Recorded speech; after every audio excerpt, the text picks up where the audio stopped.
In a news report, Superman and Martian Manhunter are seen fighting the Terror Twins in New Orleans' historic French Quarter. The Justice League is forced to confront them after their three-state rampage through the South. They try to jump them, but Superman and Martian Manhunter throw them into a warehouse, where Aqualad and Red Tornado wait with collars that block their powers.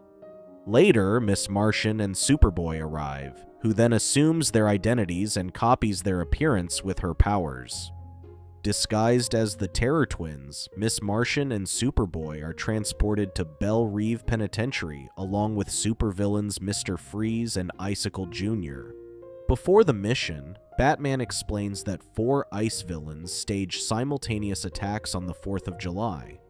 Although Mr. Freeze, Icicle Jr., Killer Frost, and Captain Cold were quickly apprehended, Batman suspects they were caught too easily.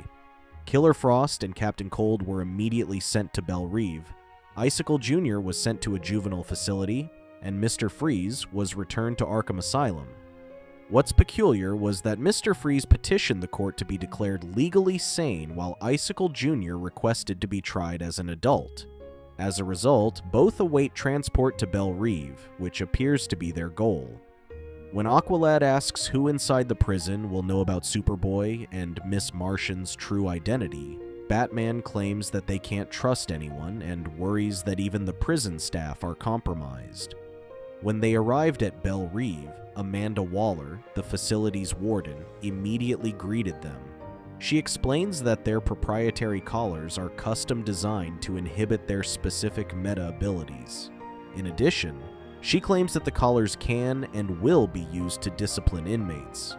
An inmate who breaks the rules will only be given one warning, to which she then provides a demonstration by electrocuting them with a press of a button.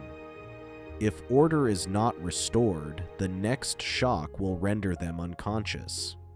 At the slightest hint of trouble, the entire facility goes into lockdown, and she describes their walls as thick enough to hold even Superman. She declares that no one has ever escaped Belle Reve, and no one ever will. Waller then introduces Professor Hugo Strange as the prison psychiatrist, who claims to be determined to rehabilitate them.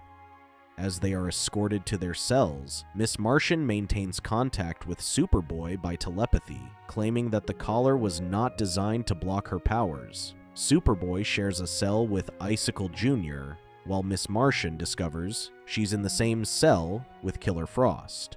The next day, Junior gets close to Superboy and claims that although he was never incarcerated, he knows to pay homage to the big dog in prison, which happens to be his father, Icicle Sr. Riddler tries to talk his way into joining the group, but Icicle sends him away. When Junior is about to talk to his father, Professor Oho jumps him from behind, who has a score to settle with him. Superboy helps Junior and punches Oho, which displeases Brick and his men. They quickly surrounded him, but when Oho was about to punch him back, he recognized Superboy.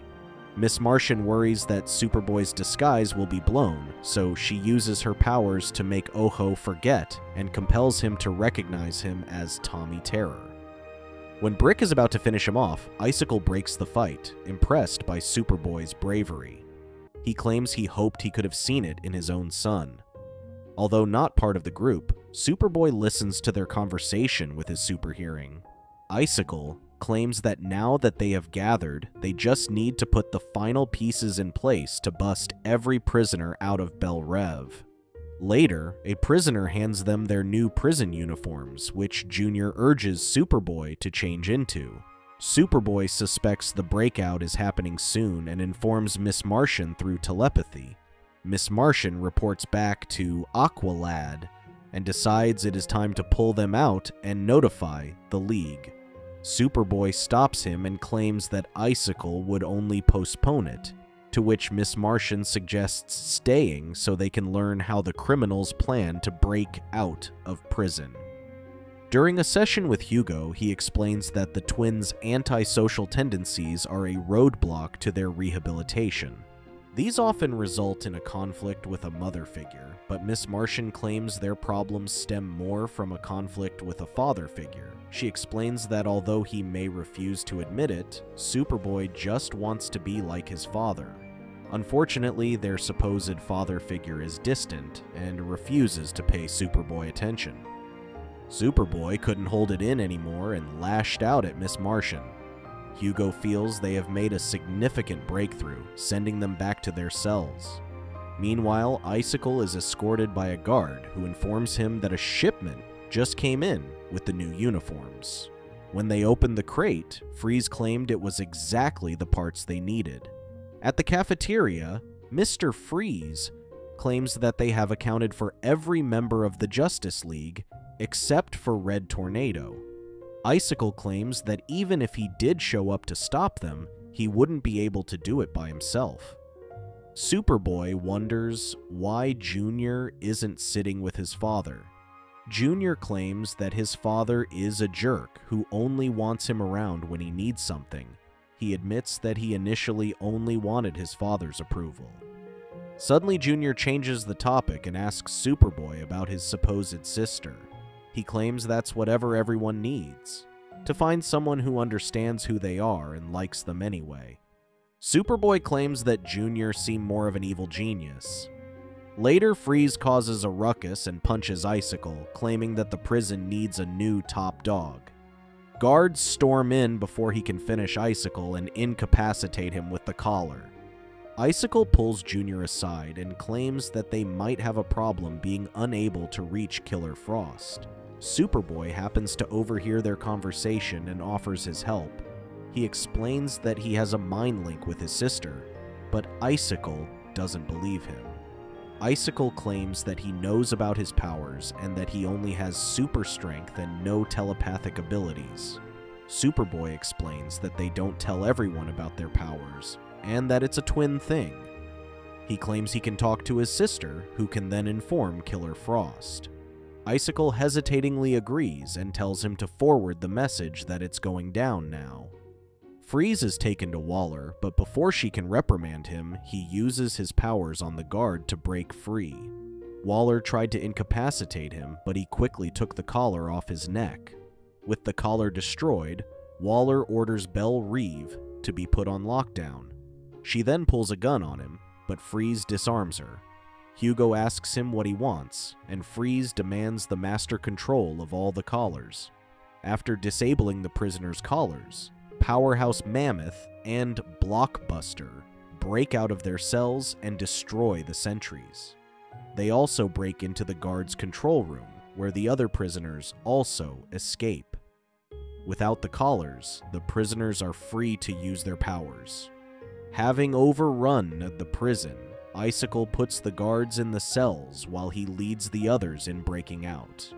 With Captain Cold and Mr. Freeze, they use their powers to freeze the wall. They then use super strength to slowly shatter and continue the process until they finally break the inner wall. Meanwhile, Killer Frost leads the other women inmates. When she is about to finish off a guard, Miss Martian blows her disguise and stops Killer Frost.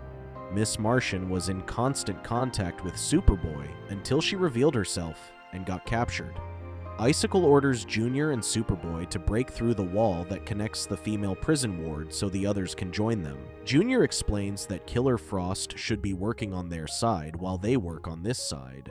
Brick is thrilled to see their prisoners shivering from the cold, and he claims that they were fortunate to have uniforms smuggled in with Microtech thermal units sewn into the fabric.